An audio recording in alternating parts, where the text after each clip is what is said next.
एवं सभा में उपस्थित सभी गणमान्य जनों को मेरा प्रणाम।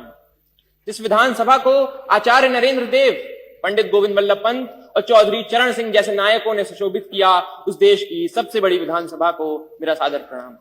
मेरा नाम अर्जुन है, कक्षा 12वीं का छात्र हूं।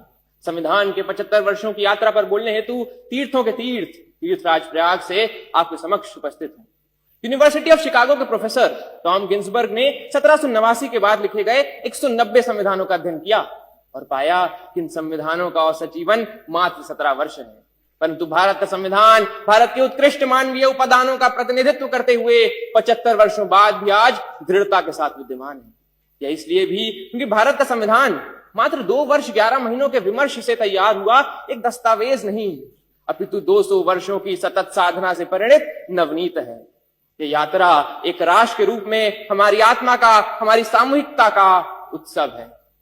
प्रसिद्ध जर्मन दार्शनिक इमैनुअल कांट ने अपनी पुस्तक क्रिटिक ऑफ प्रैक्टिकल रीजन में लिखा था कि constitution to be just must achieve the highest level of possible freedom for human individuals. Kant किसी वैचारिकता को अपनी समस्त समग्रता में समेटने का काम संविधान ने किया और एक समावेशी लोकतंत्र संजोया।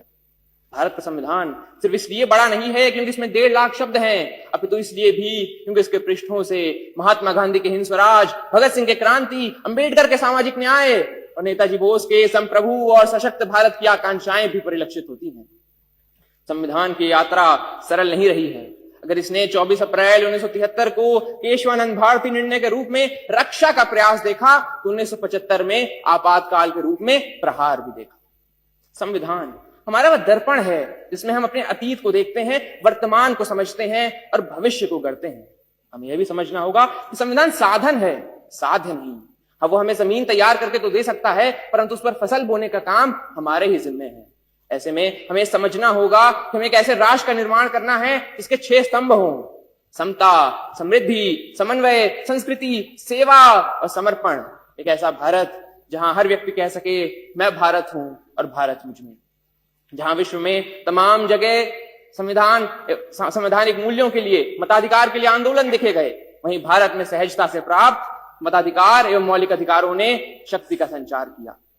हमारा ये कर्तव्य है कि हम एक ऐसे राष्ट्र का निर्माण करें जिसमें हर हाथ को अवसर मिले, हर सपने को ऊंचाई मिले और उसे पूरे करने का नैतिक साहस मिले। अंत में इतना ही कि हमने तहरीर की है कागजों पर सदियों की बातें, संविधान यूं ही नहीं, हर लफ्ज में एक कौम की सांसें। धन्यवाद।